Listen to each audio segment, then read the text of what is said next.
उसका last chapter है हमारा IAS and IFRS international accounting standards. IAS और आईएफआरएस यानी कि इंटरनेशनल फाइनेंशियल रिपोर्टिंग स्टैंडर्ड्स, ये क्या होते हैं?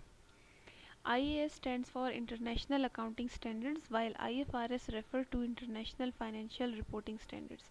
IAS standards were published between 1973 and 2001, while IFRS standards were published from 2001 onwards. IAS standards were issued by IASC International Accounting Standard Committee, while IFRS are issued by the IASB यानी कि International Accounting Standard Board, which succeeded the IASC. यानी कि जो IAS international accounting standards है, पहले ये publish हुए थे। ये क्या है कि इंटरनेशनली पूरी दुनिया में अकाउंटिंग के क्या रूल्स, क्या प्रिंसिपल्स, क्या स्टैंडर्ड्स होंगे जो सारी दुनिया में हर कंपनी को फॉलो करने होंगे। तो ये international accounting standard committee IASC ने इस्टेब्लिश किए थे। उसके बाद इंटरनेशनल अकाउंटिंग स्टैंडर्ड बोर्ड बना, तो उसने जो है इसको पीछे छोड़ दिया IASC को, और उसके बाद जो इन्होंने IFRS बनाए, इंटरनेशनल फाइनेंशियल रिपोर्टिंग स्टैंडर्ड्स बनाए 2001 में। तो अब पूरी दुनिया में IFRS यूज़ होते हैं, international financial reporting standards use होते हैं। IAS में कुछ चेंजेस कर दिए गए थे इंटरनेशनल अकाउंटिंग स्टैंडर्ड्स में, और फिर उनको इंटरनेशनल फाइनेंशियल रिपोर्टिंग स्टैंडर्ड्स बना दिया गया। Principles of IFRS take precedence if there is contradiction with those of IAS and this results in the IAS principles being dropped. तो IFRS में जो प्रिंसिपल्स बनाए गए वो उनको अहमियत दी जाती है, उनको फॉलो किया जाता है एज़ कम्पेयर टू IAS को, और IAS को ड्रॉप कर दिया गया था क्योंकि कुछ चेंजेस की गई थी IAS में। फिर IFRS बनाए गए थे, इंटरनेशनल फाइनेंशियल रिपोर्टिंग स्टैंडर्ड्स। अब स्टैंडर्ड्स क्या क्या है? काफ़ी स्टैंडर्ड्स है इसमें। नंबर 1 है IAS 1 presentation of financial statements. Financial statements की प्रेजेंटेशन, उनको प्रेजेंट किस तरीके से करना है उसके बारे में। IAS 2 है इन्वेंट्रीज से related. IAS 3 no longer effective, वो अभी इफेक्टिव नहीं रहे, उनको ख़त्म कर दिया गया है। IAS 4 विदड्रॉन, इनको भी ख़त्म कर दिया गया है। IAS 5 नो लॉन्ग, वो भी इफेक्टिव नहीं है। IAS 7 कैश फ्लो स्टेटमेंट से रिलेटेड है। IAS 7 कैश फ्लो स्टेटमेंट की प्रिपरेशन से रिलेटेड है। IAS 8 P&L यानी profit and loss, fundamental errors and changes in accounting policies से related. IAS 9 research and development cost से related. IAS 10 events after the balance sheet date, यानी balance sheet बनने के बाद, बैलेंस शीट जिस date पे बन गई उसके बाद कोई इवेंट होगा तो उसका बैलेंस शीट पे क्या असर होगा। फिर IAS 11 कंस्ट्रक्शन कॉन्ट्रैक्ट्स, इस तरह बाकी सारे हैं। IAS 18 जिनको हाईलाइट मैंने किया हमने वो पढ़ने। IAS 2 इन्वेंट्रीज से related. IAS 9 research and development cost. IAS 10 event after the balance sheet date. IAS 18 revenue से रिलेटेड। उसके बाद यहाँ भी काफ़ी स्टैंडर्ड्स, इसमें IAS 36 हम पढ़ेंगे पेयरमेंट ऑफ एसेट्स, और IAS 38 इंटेंजिबल एसेट्स। तो सबसे पहले IAS 2 वैल्यूएशन ऑफ इन्वेंट्रीज। तो according to AS 2 inventories, international accounting standard के मुताबिक इन्वेंट्रीज क्या है? एसेट्स हैं in the form of materials to be consumed in the process of production. ये वो मटेरियल्स हैं जो प्रोडक्शन के प्रोसेस में यूज़ होते हैं, या फिर इन the process of production for sale, यानी कि इन्वेंट्री वो भी चीज़ें होती हैं जिनको हम लेते हैं इसलिए ताकि उनको मज़ीद प्रोडक्शन के प्रोसेस में यूज़ करके फ़ाइनल प्रोडक्ट्स बना सके, या फिर इन्वेंट्री वो भी होती है जिसको हमने इसीलिए लिया होता है कि हमने उसको आगे सेल आउट करना है। Held for sale in ordinary course of business, normal business की रूटीन में इनको सेल करने के लिए लिया जाता है, रखा जाता है अपने पास, तो ये इन्वेंट्रीज कहलाती हैं। AS 2 स्टेट्स दैट, यानी accounting standards 2 state that inventories should be valued at cost और net realisable value whichever is lower. तो ये कहा जाता है इन स्टैंडर्ड के मुताबिक कि इन्वेंट्री की जो वैल्यूड यानी इन्वेंट्री की जो अमाउंट हम मेंशन करते हैं, या तो इन्वेंट्री को कॉस्ट के ऊपर लिखना होता है जिस कॉस्ट पे उसको लिया है, या फिर उसकी जो नेट रियलाइजेबल वैल्यू होती है, दोनों में से जो भी लोअर होगी वो अमाउंट पे हम इन्वेंट्रीज को लिखेंगे। कॉस्ट ऑफ इन्वेंट्रीज में क्या क्या चीज़ें आती हैं? Cost of production, cost of conversion, production मतलब प्रोडक्शन के ऊपर जितनी कॉस्ट आई थी वो सब इसमें आती है। कन्वर्जन, इसको रॉ मटेरियल से फिनिश्ड गुड्स में कन्वर्ट करने में जो कॉस्ट आई थी वो, या फिर cost incurred in bringing inventories in their present condition. अभी इन्वेंट्रीज आपकी कंपनी में जिस सिचुएशन में मौजूद है उस कंडीशन में लाने के लिए उसको जितने भी खर्चे किए वो कॉस्ट। तो ये कॉस्ट है। कॉस्ट या नेट रियलाइजेबल वैल्यू दोनों में से जो लोअर होगी उस पर हम इसको रिपोर्ट करते हैं। Events occurring after the balance sheet date. IAS 10 है कि बैलेंस शीट डेट के बाद इवेंट्स जो ऑकर होते हैं उनका क्या प्रोसेस होगा। Events occurring after balance sheet are दो significant events that occur between balance sheet date and date on which financial statements are approved by board of directors. यानी कि एक वो डेट है जिस पे बैलेंस शीट या फाइनेंशियल स्टेटमेंट बना दी गई है, और दूसरी वो डेट है जिस डेट पे ये स्टेटमेंट्स बोर्ड ऑफ डायरेक्टर्स की तरफ से अप्रूव हो गई होंगी। इन दोनों के दरमियान का जो डिफरेंट टाइम पीरियड होता है उसमें अगर कोई चेंज आ जाता है कंपनी में, तो उस वक्त उसका असर बैलेंस शीट पे क्या होगा। If a contingency is likely to result in a loss to enterprise, the estimate of that loss should be made by the management. अगर बैलेंस शीट की प्रिपरेशन डेट और वो टाइम जब ये साइन की करवाई जाती है, अप्रूव हो जाती है बोर्ड ऑफ डायरेक्टर से, उसके दौरान कोई ऐसा इवेंट हो जाता है कंटिजेंसी, यानी कोई ऐसी सिचुएशन आ जाती है जिसकी वजह से कोई लॉस आ जाता है कंपनी को, तो उसको सबसे पहले मैनेजमेंट ने जो है उसका एस्टिमेट लगाना होगा कि कितनी अमाउंट का लॉस है।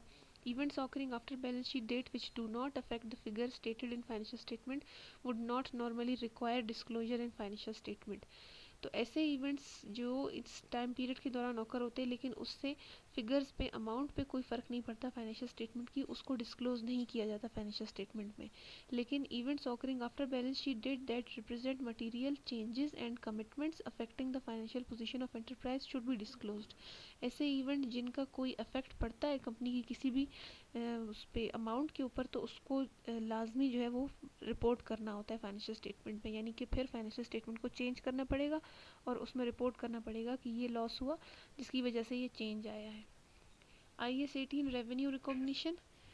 IAS 18 deals with basis for recognition of revenue in statement of profit and loss of an enterprise। तो ये प्रॉफिट एंड लॉस यानी इनकम स्टेटमेंट में रेवेन्यू रिकॉग्निशन, रेवेन्यू को जो लिखा जाता है किस बेसिस पे लिखा जाता है, ये प्रिंसिपल उसके बारे में बताता है। Standard is concerned with the recognition of revenue arising in course of ordinary activities of enterprise from sale of goods, rendering of services and used by others of enterprise resources yielding interest, royalties, dividend, जितने भी तरह का revenue है, चाहे वो dividend revenue है, royalties की form में आ रहा है, इंटरेस्ट रेवेन्यू है, या सेल ऑफ गुड्स से आ रहा है, सर्विसेज प्रोवाइड करने से आ रहा है, तो उसको रिकॉर्ड जो है करना होता है अपने अपने इनकम स्टेटमेंट में।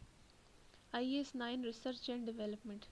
Research is original and planned investigation undertaken with the prospect of gaining new scientific or technical knowledge and understanding. Research की डेफिनेशन है, क्यों की जाती है रिसर्च, ये प्लान्ड इन्वेस्टिगेशन होती है, यानी कि प्रॉपर प्लानिंग के साथ की जाती है, ओरिजिनल होती है, फर्स्ट टाइम की जाती है। पर्पस क्या होता है, किसी भी प्रोसेस के बारे में नई नॉलेज फाइंड आउट करना या कोई अंडरस्टैंडिंग डेवलप करने के लिए।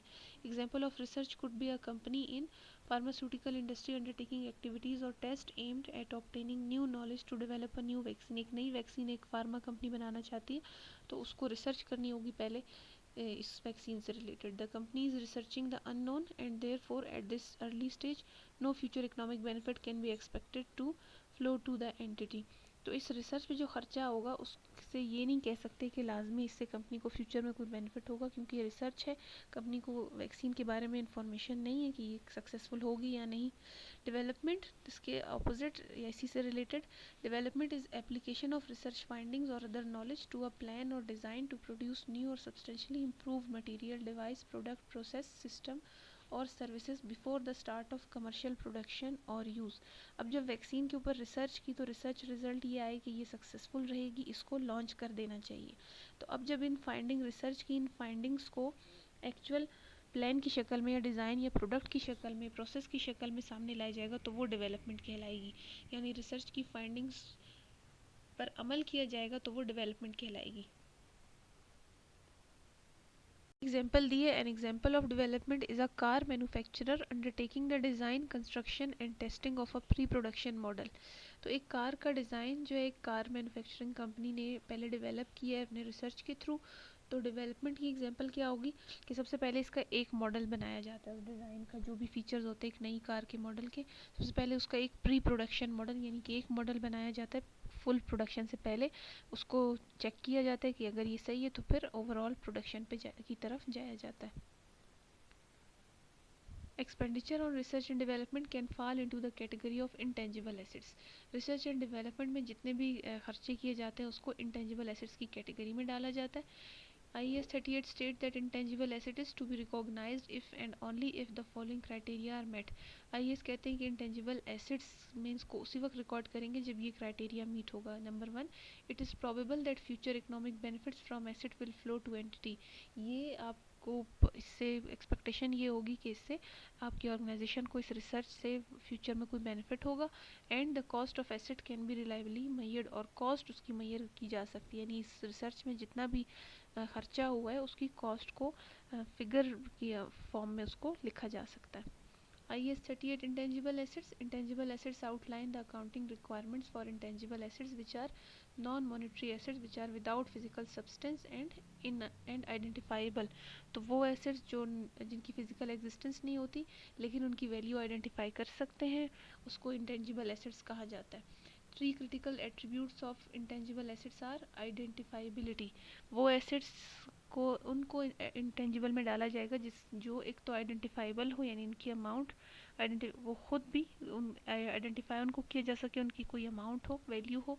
कंट्रोल यानी power to obtain benefits from asset, आप कंपनी के पास इतना ही कंट्रोल हो कि उस एसेट से बेनिफिट लिए जा सके, अगर बेनिफिट नहीं लिया जा सकता तो वो एसेट ही नहीं कहलाएगा। Future economic benefit such as revenue, future में उन एसेट्स की मदद से आपको कोई फाइनेंशियल बेनिफिट मिल सके। IAS 36 Last impairment of assets. The core principle in IAS 36 is that an asset must not be carried in financial statement at more than the highest amount to be recovered through its use or sale. If the carrying amount exceeds the recoverable amount, the asset is described as impaired. पहली बात ये लिखिए कि एक asset must not be carried in financial statement at more than highest amount to be recovered through its use और sale. एक asset के ऊपर हमने कहा कि डेप्रिसिएशन है उसकी हर साल रिकॉर्ड करते जाते हैं, लेकिन अक्सर ऐसा होता है कि फुली डेप्रिसिएशन का टाइम गुजरने के बाद भी वो एसेट हम यूज़ के काबिल होता है, हम उसको यूज़ कर रहे होते हैं। तो यहाँ पे बात की जा रही है कि एसेट की जो अमाउंट आप अपने फाइनेंशियल स्टेटमेंट में लिख रहे होते हैं वो आपने इतनी ज़्यादा नहीं होनी चाहिए, उसको इतना ज़्यादा नहीं लिखना कि उसको हम रिकवर ना कर सकें इस एसेट से के यूज़ से या इसकी सेल से। यानी जो अमाउंट होती है एसेट की वो जो फाइनेंशियल स्टेटमेंट में हम यूज़ के साथ साथ वक्त के साथ साथ लिख रहे होते हैं वो प्रॉपर अमाउंट लिखनी चाहिए। यानी कि हम जो डेप्रिसिएशन है वो सही अमाउंट डेप्रिसिएशन की रिकॉर्ड करें, ताकि ऐसा ना हो कि जब टाइम फुली डेप्रिसिएट होने के बाद भी उसकी अमाउंट इतनी ज़्यादा हमने लिखी हो जो कि एक्चुअल में उसके सेल या यूज़ से वो उतनी अमाउंट बिल्कुल भी ना बनती हो। If the carrying amount exceeds the recoverable amount the asset is described as impaired.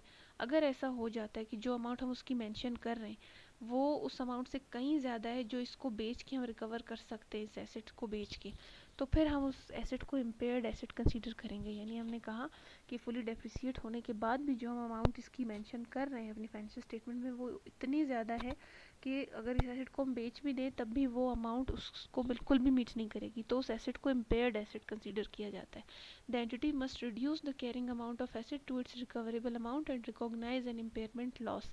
इस सिचुएशन में क्या करना चाहिए कंपनी को, कंपनी की वो जो कैरिंग अमाउंट जो अमाउंट कंपनी मेंशन कर रही है फाइनेंशियल स्टेटमेंट में, क्योंकि वो बहुत ज़्यादा है जबकि असल में एसेट की हालत इतनी नहीं है कि उसकी अमाउंट लिखी जाए, तो कंपनी को उस अमाउंट को रिड्यूस कर देना चाहिए और वो जो अमाउंट माइनस कर देगी कंपनी कैरिंग अमाउंट में से उसको इम्पेयरमेंट लॉस के तौर पे लिखेगी। यानी कि क्योंकि एसेट टूट फूट का शिकार हो चुका है, बहुत ज़्यादा यूज़ हो गया, तो अब जो अमाउंट हमने कैरिंग लिखी थी उतनी अमाउंट की उसकी हालत नहीं रही है, तो वो इम्पेयर हो गए, इतनी अमाउंट से हमने उसकी इम्पेयरमेंट रिकॉर्ड कर दी है। तो डेप्रिसिएशन से ही रिलेटेड ये इम्पेयरमेंट का कॉन्सेप्ट है। ये थे IAS और IFRS।